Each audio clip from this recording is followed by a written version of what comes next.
जा ई तो टूट गइल। पुत्र गणेश जी पिताश्री। एकरा के साइड में धो दो ना तो तहर मम्मी देखी है तो खिसियाए लगी है। हम दोसर लेके आवत नहीं। अवश्य।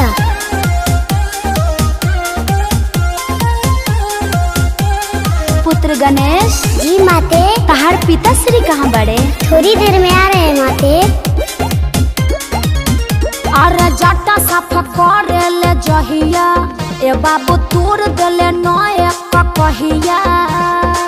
अरे हम तो परेशान हो गइल बानी इनका से। अरे जटा साफ करे ले जहिया ए बाबू तोड़ देले नए कहिया।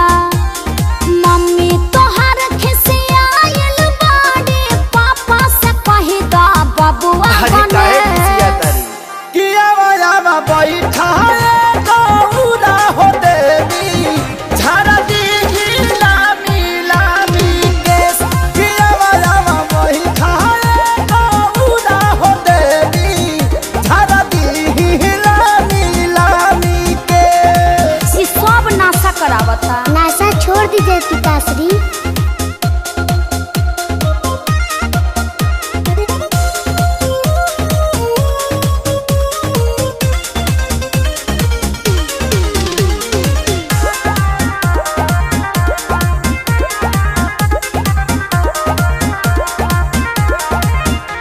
के जाने कहिया नासा छोटी भोलेनाथ जी खेसे मन करे राहु छोड़ दे साथ जी।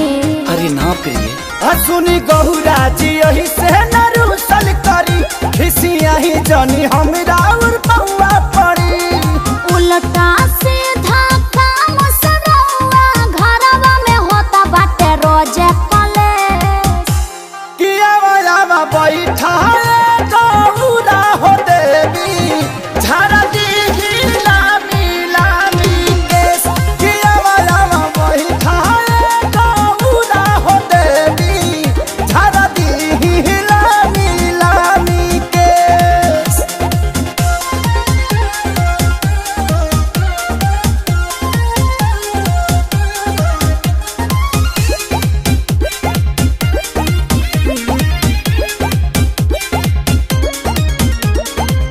लाटा भैल जाटा रौरा आवे ना नजर जी।